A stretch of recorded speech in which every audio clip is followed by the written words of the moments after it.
Meus amigos, vocês saberiam me dizer o que é um apóstolo?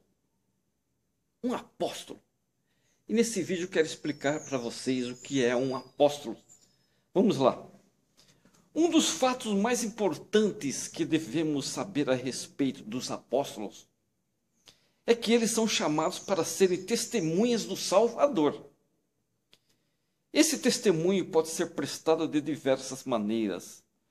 O elder Harold Billy tem uma explicação interessante que eu gostaria que vocês ficassem atentos e prestassem atenção. Abre aspas. Permitam-me prestar-lhes o meu testemunho, elder Harold Billy falando. Há alguns anos eu estava conversando com um missionário quando chegaram outros dois missionários e me fizeram uma pergunta que lhes parecia muito difícil. Um jovem ministro metodista zombara deles, desses missionários, quando eles disseram que para uma igreja ser verdadeira era necessário que tivesse apóstolos atualmente. Relataram que o ministro declarou, uma aspa. Vocês já imaginaram que quando os apóstolos se reuniram para escolher outro para preencher a vaga deixada pela morte de Judas, eles disseram que deveria ser uma pessoa que os tivesse acompanhado e testemunhado todas as coisas concernentes à missão do Senhor ressuscitado? Isso era a pergunta do ministro. Como podem dizer que tem apóstolos se esse é um requisito necessário para sê-lo? Uma outra pergunta. Os jovens me perguntaram, aqueles dois jovens missionários, Harold Billy falando, abre aspas, uma aspa, o que devemos responder? É uma pergunta deles. Fecha aspas. Eu lhes disse, abre uma aspa novamente.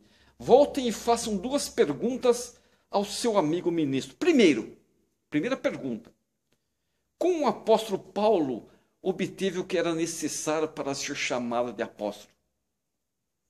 Ele não conhecia o Senhor e não teve nenhum relacionamento pessoal com ele. Essa é a primeira pergunta. Não havia tampouco acompanhado os apóstolos, sabiam disso? Nem testemunhado o ministério e a ressurreição do Senhor Jesus Cristo. O apóstolo Paulo não. Como que ele adquiriu testemunho suficiente para ser um apóstolo, então? A segunda pergunta que devem fazer é, como ele sabe de todos os apóstolos que são chamados atualmente não receberam esse testemunho da mesma forma? Como esse ministro saberia? Testifico-lhes que os homens que possuem esse chamado apostólico podem realmente ter conhecimento da realidade da missão do Senhor. Ponto, fecha aspas.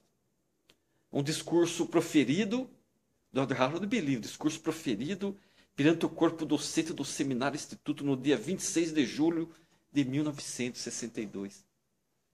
Entenderam? Entenderam o que é ser um apóstolo, uma testemunha especial de Jesus Cristo? Obrigado.